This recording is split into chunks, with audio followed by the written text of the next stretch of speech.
Oh, that's real good.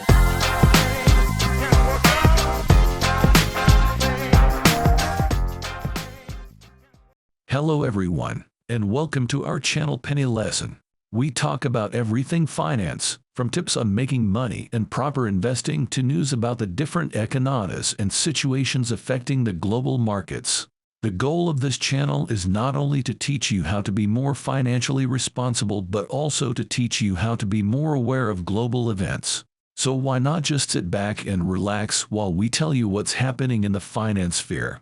Be sure to subscribe to my channel and hit the notification bell to be constantly updated on my latest videos. Remember, one penny lesson a day keeps being penny less away. Michael Burry, an American investor, explains the dire situation of the index fund bubble. With the economic conditions the way it is now, how much worse could it be for the future? In this video, we will explain Burry's insights into the current state of events. The famed investor Michael Burry recently stated on Twitter that the passive investing bubble that grew steadily over the last decade is the difference between now and 2000, also known as the dot-com disaster. There are so many people in the theater that the only way anyone can leave is by trampling each other. The door is also relatively small. What does he mean by this, though? And could the gullible market monitoring index fund lead the stock market as a whole to its knees? Let's find out, then. Just to refresh your memory, purchasing a market tracking index fund is equivalent to purchasing a stock that symbolizes market diversification. For instance, SPY, an index fund that tracks the S&P 500, is the largest index fund in the world. Therefore, investing in SPY will result in very minimal ownership in the 500 greatest American corporations. The assumption is that you will eventually get the same return as the market by purchasing the market. According to historical data, the long-term return for the S&P 500 is about 10 per year. And over the past few decades, passive investing has been very popular due to the astounding historical annual return of this strategy and its simplicity and convenience of implementation. According to recent research by Bloomberg Intelligence, passive instruments held an average of more than 20% of the shares of each business in the S&P 500. For comparison, passive structures held about 3.3% of the market in 2003. And given these figures, it is now being questioned whether the market will benefit from passive investments' dominance. Michael Burry unquestionably believes that it is cause for alarm. It's intriguing that he recently brought up the passive investment bubble on Twitter. But this isn't the first time he's brought it up. And in a mail interview he had with Bloomberg earlier this year, specifically about this subject, he remarked that passive investment has eliminated price discovery from the equities markets. Simple theses and models that lure investors into sectors, factors, or index-based ETFs and mutual funds are not true price discovery techniques because they do not call for security-level examination. This means that as passive investing gains popularity, more and more shares of these major corporations will be held over time, but not because the investor likes the company specifically, just because it is included in the index. Over time, this results in an overabundance in stock values. The buying of shares is no longer just motivated by how well these companies are performing on a basic level. It is also motivated by the fact that they are included in the appropriate index, and that is a bubble in and of itself. When an asset's price increases for a factor other than its actual performance. Therefore, the concern is whether the rise in popularity of passive investing could lead to a bubble that, if investors began to switch in large numbers from index funds to cash, could endanger market stability. As usual, the solution is unclear. Consider once more how stock prices fluctuate. Based on supply and demand, the stock price has changed. Therefore, the stock price will increase if many investors want to acquire shares, but only a few investors are willing to sell them. On the other hand, the stock price would decrease if many people suddenly wish to sell, but there aren't many buyers.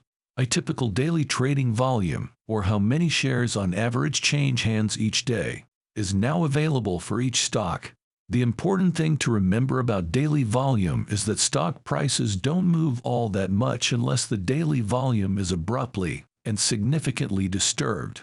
But occasionally, there might be such a torrent of volume seeking to get out that it can quickly destroy the stock price, as in the case of a market crash and widespread selling. There won't be many buyers, but there will be many sellers. Therefore, the price will be set by the player who is attempting to leave the most desperately until additional buyers show up to settle the dispute. When Michael Burry states, "All theaters are overcrowded, and the only way anyone can go out is by trampling each other, and the door is only so big," he is referring to this situation. This alludes to a traditional stock market illustration that clarifies daily trade volume. The scenario is that you are among 100 other people in a movie theater where the sole rule is that if you want to leave, you must find someone else to take your place. Therefore, under normal circumstances, it's fine that someone will typically want to enter and watch a movie. But what would happen if the theater suddenly caught fire? 100 people would suddenly be frantically trying to escape, but few would want to enter the burning cinema to watch the film. Michael Burry is concerned that the stock market will experience this. According to him, if the situation worsens, a lot of passive investors will attempt to exit the market and return to cash. But if everyone does this in a panic, stock values will plummet. And the issue is when things go wrong. Isolated firms typically experience this.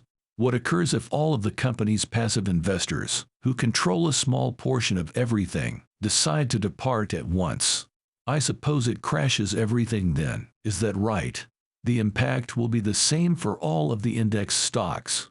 On the other hand, even though there is a lot of trading activity and out of these passive funds, there isn't much trading activity in the underlying companies that make up the index. How is that possible? The reason is that passive investors mostly trade back and forth among themselves in the secondary market, where the majority of ETF share trading occurs. I want to give a big shout out to Ben Felix, who made a fantastic video on the subject 3 years ago.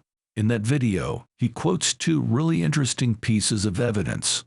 The first is from Vanguard, and it demonstrates the proportion of VTF trading that either occurs on the secondary market or has an impact on the trading volume of the underlying securities. They discovered that the secondary market was where trade took place 94% of the time. In other words, 94% of the ETF trading volume didn't even touch the positions of the underlying stocks that comprise the ETF. What happens, though, if there is high demand for an ETF?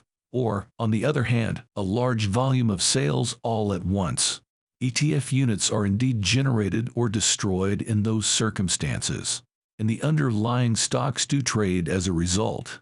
However, it is noteworthy to note that even when you consider creation and redemption as routine activities, a study by BlackRock in 2017 reveals that this is still a relatively minor portion of trading as a whole.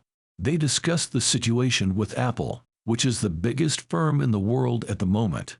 Even though 331 ETFs worldwide held Apple, they stated that July 2017 quotation, a month which saw the high inflows to ETFs, $65.9 billion of Apple stock was traded. We discovered that at least 95% of the stock's trading volume in July 2017 was not directly connected to ETF flows. Therefore, even though ETFs have increasingly taken market share over the past 2 decades, they have a very small impact on the trading volumes of their underlying assets. Burry may still have a point, though, because, very honestly, Michael Burry anticipates the apocalypse of the stock market within the next several years. And if you believe that will occur, then perhaps he still has a point. Because panic can occur in the event of a stock market crisis. And when an actual panic occurs in the market, frantic selling cycles can occur. When stock prices fall, a wave of investors may panic sell their holdings, but this spikes the selling volume and lowers the share price. This may trigger a negative feedback loop, quickly driving down the stock price. Burry, therefore, believes that there is a risk that the selling and destruction of VTF units could compound the decline in stock prices if there is a genuine panic moment in the market and market tracking ETFs are panic sold in large quantities. And he believes that the smaller, less traded firms that are still included in many of these major indexes are those that are most at risk of duplicating this effect. In a comment from 2019, he stated, for example, the great majority of the companies in the Russell 2000 index are lower volume, lower value traded firms. Over half of the stocks traded today 1049 traded for less than $5 million during the day. Of those, 456 stocks, nearly half traded for less than $1 million. Nevertheless, hundreds of billions are linked to equities like this through indexation and passive investing. This 500 is no different. While including the largest businesses in the world, more than half of the index 266 stocks today were trading for less than $150 million. That may seem like a lot, but these stocks are indexed to trillions of dollars worth of assets worldwide. The exit door remains unchanged despite the theater becoming increasingly crowded. Everything gets worse as you enter the world's less liquid equity and bond markets. It's a pretty intriguing viewpoint, and it does make you question how these larger indexes' smaller cap stocks would perform if many passive investors left the market during the next major crash. Normally, when a smaller firm is eventually added to the index, we applaud, but perhaps index entry isn't such a victory in this intriguing case. With that said, please share your opinions on the likelihood that passive investing vehicles will have a significant impact during the next major stock market crisis. It would be interesting to hear your opinions. Please share the information in the section below. There you have it. Quite possibly the largest bubble in history. What do you think of Burry's sentiments? Do you agree? Let me know your thoughts in the comments below. Wow, was that news?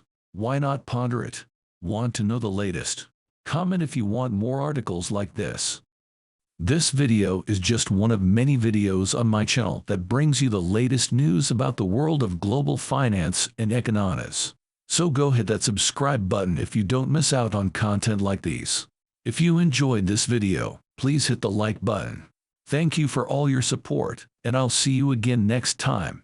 Remember, one penny lesson a day keeps being penny less away. Cheers.